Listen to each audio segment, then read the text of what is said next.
एक पुरसुकून गांव में 10 साल का एक समझदार और नेक दिल लड़का रहता था जिसका नाम उमैर था।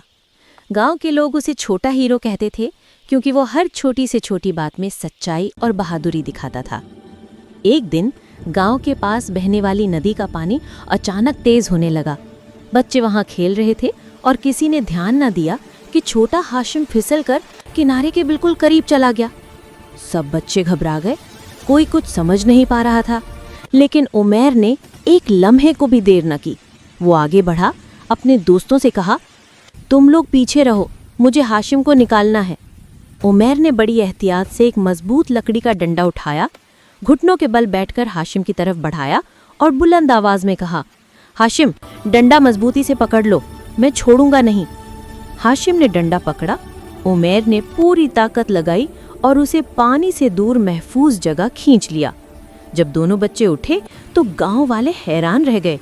जो काम बड़े भी न कर पाए, वो काम छोटे हीरो उमैर ने हिम्मत और होशियारी से कर दिखाया। आखिर में उमैर ने मुस्कुराकर कहा, बहादुरी ये नहीं कि डर न लगे, बहादुरी ये है कि डर के बावजूद सही काम किया जाए।